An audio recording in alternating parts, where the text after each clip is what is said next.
क्या नाम है आपका? कल्पना। कौन सी कक्षा में पढ़ती हो? 5वीं। अच्छा, आपके विद्यालय का क्या नाम है? राजकीय उच्च प्राथमिक विद्यालय सेवानगर। आपके जिले का नाम? प्रतापगढ़। राजस्थान में कितने जिले हैं? 41। बताइए नाम।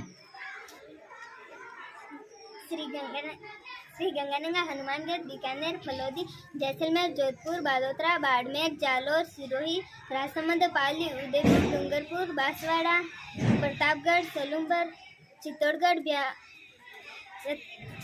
भीलवाड़ा, ब्यावर, अजमेर, टोंक, नागौर, डिडवाड़ा, जयपुर, सीकर, झुंझुनू, खेतल, अलवर, कोटपुतली, भरतपुर, डेंग, धौलपुर, करौली, दौसा, सवाईमाधोपुर, बूंदी, कोटा, बारा, झालावाड़, चूरू।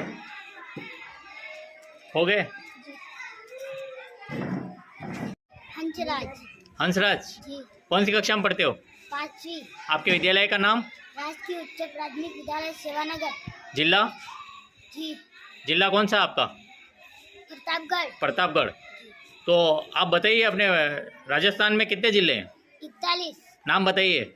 श्री गंगानगर, हनुमानगढ़, बीकानेर, फलोदी, जैसलमेर, जोधपुर, बालोतरा, बाड़मेर, जालोर, सिरोही, राजसमंद, पाली, उदयपुर, डूंगरपुर, बांसवाड़ा, प्रतापगढ़, सलूमपुर, चित्तौड़गढ़, भीलवाड़ा, ब्यावर, अजमेर, टोंक, नागौर, जिंदवाना, जयपुर, सीकर, झुंझुनू, अलवर, खेरतल, कोटपुतली, भरतपुर, डीग, धौलपुर, दौसा, सवाईमाधोपुर, बूंदी, कोटा, बारा, झालावाड़, चूरू।